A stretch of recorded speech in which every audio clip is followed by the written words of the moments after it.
Thanks so much, everybody. We're going to go to the next segment. Great. Thank you, Tom.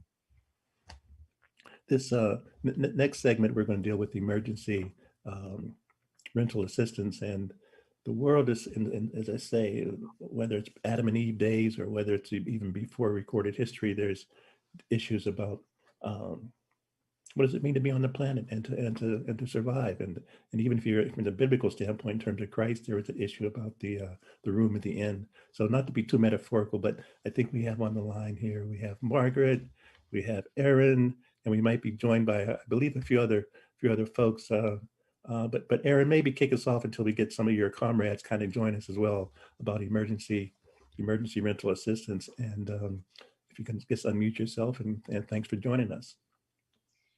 Good morning. Thank you so much for hosting this segment. It's an issue that I know a lot of tenants are facing, which is that they have not been able to pay the rent as the result of the COVID-19 pandemic and its effect on their jobs and their ability to earn money.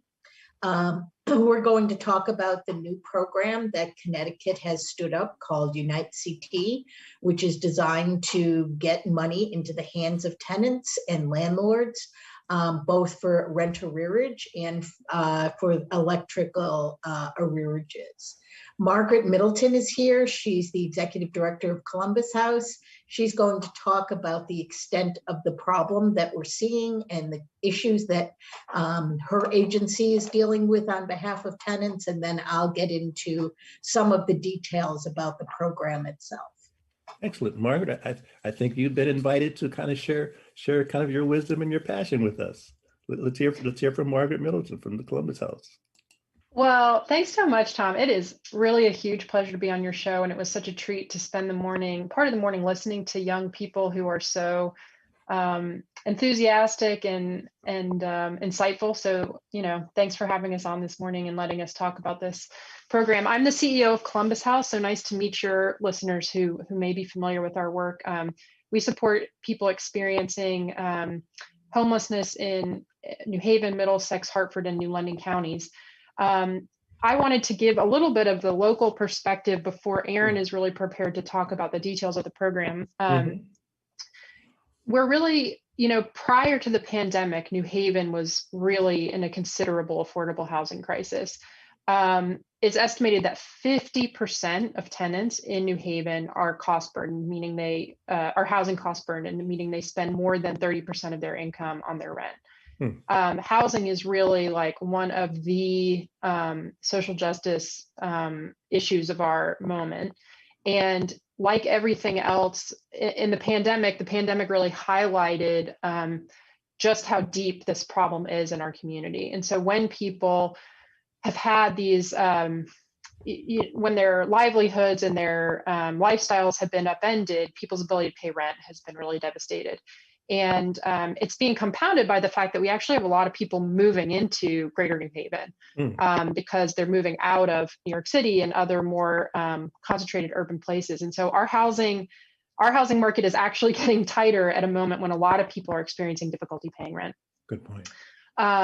We also are facing the end of the eviction moratorium, and no one can tell you what's going to happen when the eviction moratorium ends.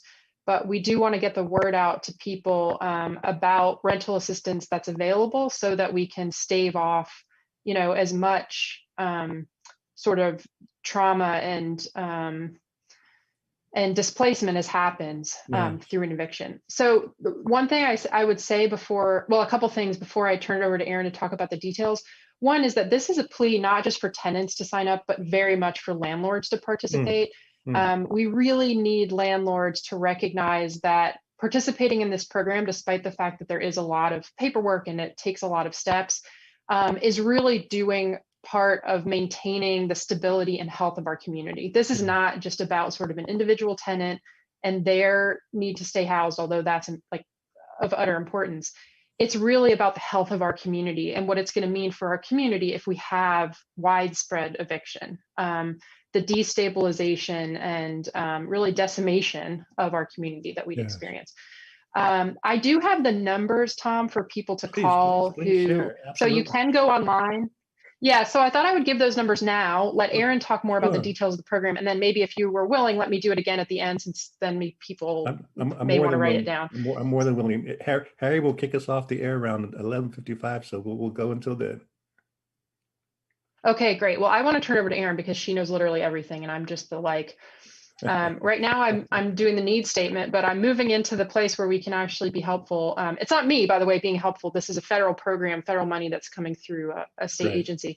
The two entities in Greater New Haven where people can call, so people can go online and do this application on their own. If they need assistance, because it's quite documentation heavy and it can be confusing, there are two places in New Haven you can call and get an appointment to get assistance in filling out the application. Mm-hmm. One of those places is Neighborhood Housing Services. The Right. phone number for Neighborhood Housing Services is 203-562-9668. I think I'm going to say that again. It's 203-562-9668. Great. And the second group that is providing this assistance is the Urban League of Southern Connecticut. And that phone number is 203-577-8607. And I'll just say that one more time. It's the Urban League of Southern Connecticut. And the phone number is 203-577-8607. I'm happy to speak more about sort of the local, impact of this like moment of housing crisis that we're in. If you have questions, Tom, and I'll turn it over to Aaron to speak more specifically about the program that's.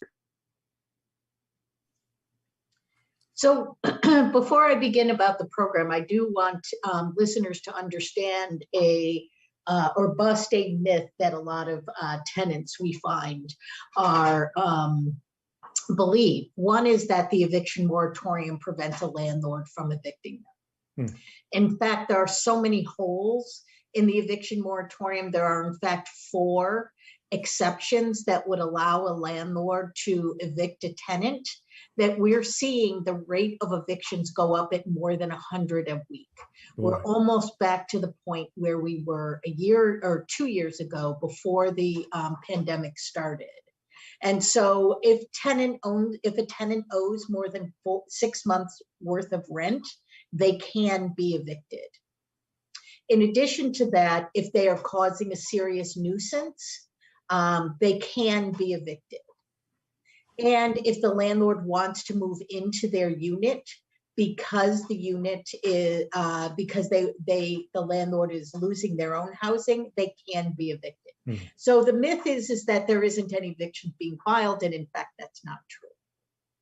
So what happens if you do owe rent? The program is called Unite CT, and the only way to apply is online. So the 2 agencies that Margaret mentioned are agencies that can help a tenant go online and do an application. When that happens, there is no way for the tenant to be able to call a phone number and do the application over the phone. That's a change from the way the eviction prevention program was run prior to the 1st of January of 2021. This is a completely automated system, and we're very concerned, as is the Department of Housing, that tenants, as a result of the digital divide, are not going to be able to put in applications online. One of the things that DOH is doing is it is having a tech bus go around to various parts. I have parts of the state. I have the link up in front of me right now, and unfortunately there isn't any place in Hartford or New Haven County. I take that back. There's no place in New Haven or Hartford County that the bus is going to stop. The bus will be in Waterbury at 1 p.m. on April 21st. And I don't have the exact location, but if you call the general information number for Unite CT, they can tell you where the bus is going to stop. And the number that they need to call in order to find out where the bus is going to stop is 844-864-8328. So I'll say it one more time. If you want to know where the bus is going to stop, or to get a referral to an agency that can help you fill out a form online, the number is 844-864-8328. 8328. Excellent. Now, what does the program actually do? The program is designed to give tenants up to $10,000 in both rental arrearage and future rent payments, as well as $1,500 to put toward their arrearage on the electric bill. How is that going to work? Once a tenant applies, they're eligible to receive up to 6 months of the rental arrearage. So the landlord can get paid back for up to 6 months of what is owed. The only requirement for the landlord on that, in that case, is that they take a 15% haircut, meaning that, for instance, if the tenant owes $1,000 in rent, the landlord will get $850 from the Unite CT. And while that may seem like it's unfair, remember that if the landlord were to go to court and bring an eviction case, there's no guarantee they would get any of that money back. Because in fact, the landlord can only get what the tenant has. And so I think what Department of Housing decided is that in order to be able to pay the most people for the most amount of rent, they'd ask the landlords to contribute a little bit here. And that money, the 6 months of rental arrearage, is paid in a lump sum. In addition to that, if the full $10,000 is not used, then the tenant can get paid rent for the future. So let's go back to the tenant who owes $1,000. Unite CT is going to pay $850 toward the arrearage. The tenant will have $9,150 left, and that can be paid to the landlord for future rent. And they'll get that in 3-month increments. Excellent. You know, Aaron, just as you were chatting, it seems to me that I need to have you on the show just to talk about your, because I mean, your organization has been around for, I believe, 15 years, but I'm not my guess. 25 years. And, yeah. and after this crisis, there's going to be other crises as well. So this is a public appeal, the invitation for you to come back. Thank you. Because there will be some. One of the reasons my agency got into doing landlord tenant work, we hadn't done much of it before the pandemic. What we were really doing was helping people who thought that they were the victims of housing discrimination. But one of the things we recognized very early in the pandemic is that the eviction crisis is a racial justice crisis. People of color rent their homes at the rate of 3-to-1 to people who are white. So when the courts open up again and all of the eviction moratoriums are ended, when we go into court, it is going to be a sea of people who are African American, Latino, Asian. There are going to be very few white people there. And what we're looking at, and I think what Margaret was talking about at the beginning, is a lot of people losing the stability that they need in order to raise their families, in order to keep jobs, and in order to prevent the spread of the COVID-19 virus again. Right. Margaret, let's come back to you. We have about 12 more minutes, and this is such an important topic. So there's things that people need to do immediately, and there's things we need to do in the long term. I mean, it's just 24/7, 365. We just have to act so proactively and strategically. And this segment really, I think, helps people to kind of understand how we can act strategically as well as deal with the immediate opportunities. So Margaret, share with us some more. I appreciate that perspective a lot, because you're absolutely right that Unite CT and this rental assistance is sort of the most emergent, like, short-term thing we could possibly do to try to stabilize this moment of crisis. But we're actually in a once-in-a-generation moment in terms of the money that's about to come into the state of Connecticut and all states through the American Rescue Plan, in terms of our ability to create additional affordable housing options for people. And as I mentioned before about the high rate of rent-burdened households in the city of New Haven, housing costs are driving so much of the intergenerational poverty that we see. And when I say driving it, I mean, as Aaron pointed out, really what's underneath that to a huge extent is a racial disparity, because in my line of work, which is serving people who are experiencing homelessness, African Americans are grossly overrepresented in that population compared to their portion of the population as a whole. And so, I'm cautiously optimistic that we will see some of the federal funding that's coming in to the state of Connecticut be used to create lasting and important additions to the affordable housing opportunities that we have in the state. And really, the unfortunate reality is it's basically not possible for it to be enough, because the estimate of the number of units that we would need for every extremely low income person to be affordably housed is over 80,000 units. I mean, we are so far behind.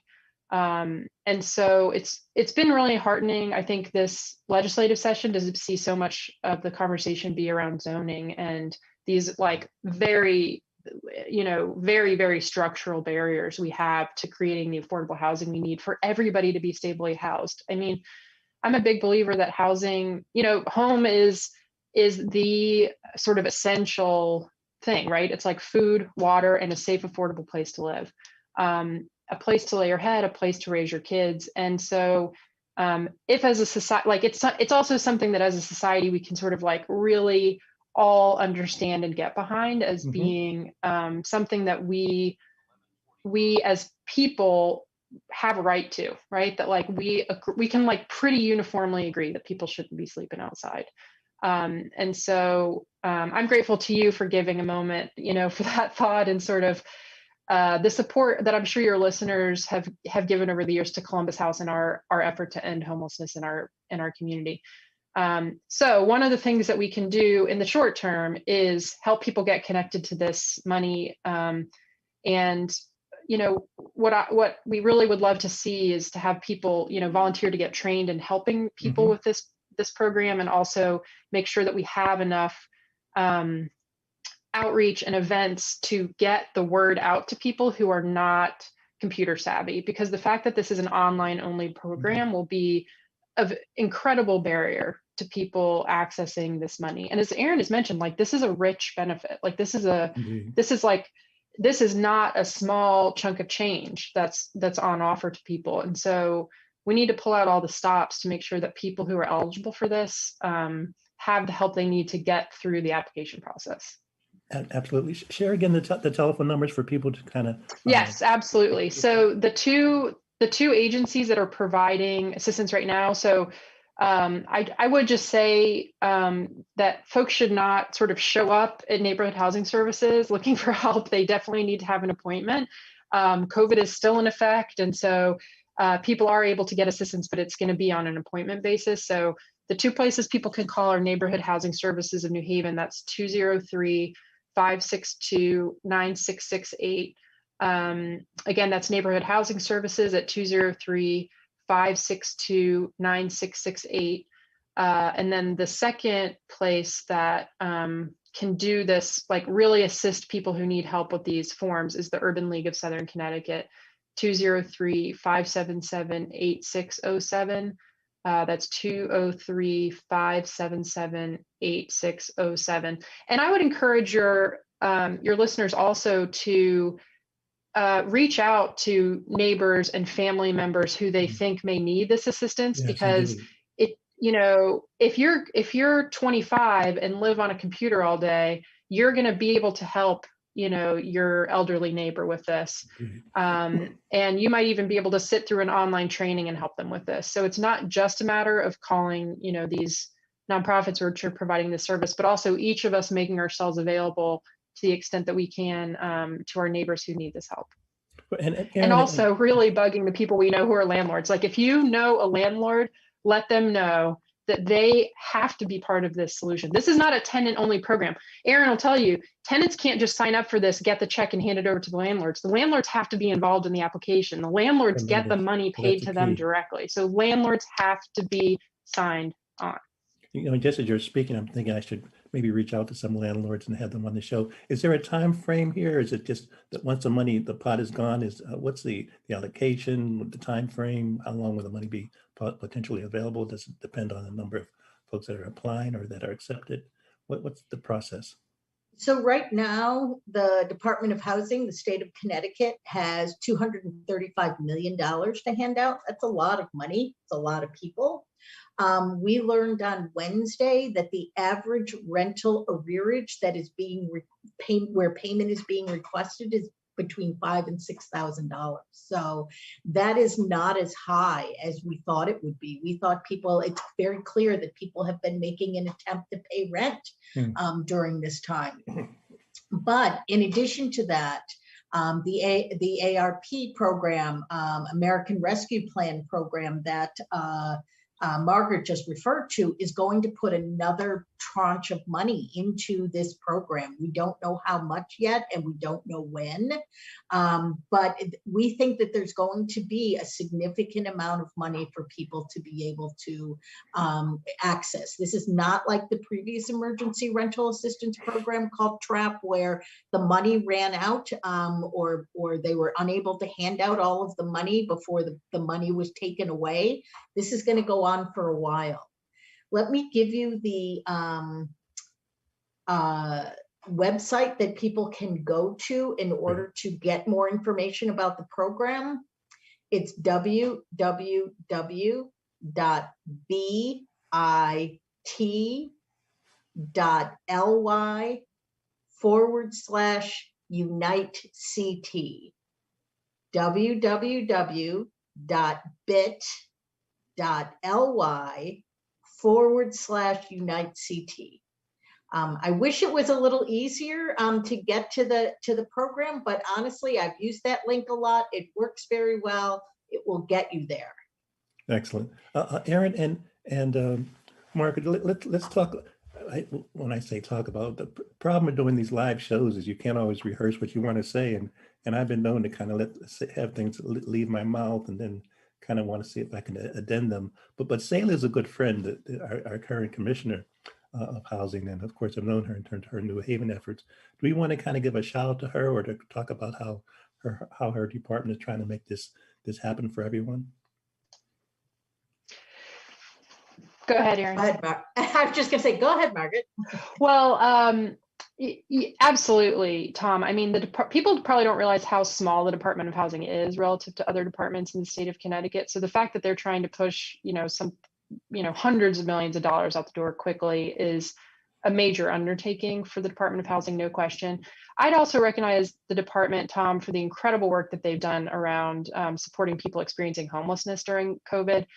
We have been at Columbus House able to support people in hotels for a full year. We've had very little COVID transmission and COVID positivity among our clients as a result. Not to mention the fact that they've been able to enjoy a quality of life that's actually improved from what we're usually able to do. Thanks to federal funding that Department of Housing has been the stewards of and allocated, we were able to run shelters that are normally, nighttime only, sort of very limited operations. We were able to run them 24/7 out of the hotels this winter, both in New Haven and in Middletown. And as a result of that, a lot more people will actually move into permanent housing. So instead of these being sort of very minimally funded programs that just sort of keep people warm and provide them with, a place of respite from snow, they really were gateways to people moving into permanent housing. So we've worked incredibly closely with DOH on that, and they've been our partners in using the federal funds that have come in that are COVID related in ways that have really helped us support our clients. So we have been grateful to them for that. Erin? And I would also say that the Department of Housing has used some of its administrative money. So in addition to the $235 million that it received to hand out to tenants, the Department of Housing has also used $1 million of that to contract with the legal services programs to do more representation. We are also asking them to support a right to counsel for all people who are in eviction, using some of the money that they hope to get from the Department of Housing. We think that is likely to be passed by the legislature. And so we're asking them to do that. And I think they recognize, they have been clear that legal services is an important is an important partner in ensuring that people don't end up in Margaret's caseload of people who are homeless. We want to put Margaret out of business. We want to put Margaret That's out right. of business. That's right. I can't overstate that. When you were saying, Aaron, how old is Connecticut Fair Housing? I was thinking to myself, Columbus House was founded in 1982. We're coming up on our 40th, the 40th birthday of Columbus House. And I can't overstate that my greatest dream would be that Columbus House goes out of business. As a shelter, Columbus House actually supports over 300 people in units of permanent supportive housing. We've helped over 480 people move into permanent housing since the pandemic started. So we do a lot more than emergency shelter, but the day that we, turn the emergency shelter into something else will be, a huge day of celebration in this community. Excellent. We have about two more minutes, everybody. And Harry, our station manager, will play the music. And once that music starts, that's our cue. In fact, it's not only a cue. No one will be able to hear us. They'll just hear the music. So let's. I like the music, Tom. Thank you. So let's push the envelope. We have about a minute and a half. Any closing comments or thoughts? Aaron, do you have? Actually, I do. I think that one of the things that my agency does is a history of fair housing in over the last 100 years. And unfortunately, one of the things that shows is that every time there has been a major economic crisis, whether we're talking about the Depression, about the housing crisis after World War II, about the housing meltdown in 2008, every single time people who are white came out fine. The programs that were designed assisted people who are white, and people who of color slipped further down the economic ladder and were further unable to have the housing that they need. And I just hope that this is not going to be another example. Listen, I'm never quitting on my mission. I'm gonna roll with what I'm giving. Got some ambition, this new edition, filling positions. Looking at the void in myself and feeling what's missing. Better watch the way you're going. Better go in the right direction. In the moment you stressing, but you're going to count blessings. And I know that for certain. Keep on working, open curtains. Haters swerving, cause they ain't ready for your final version. I'm never gonna give up.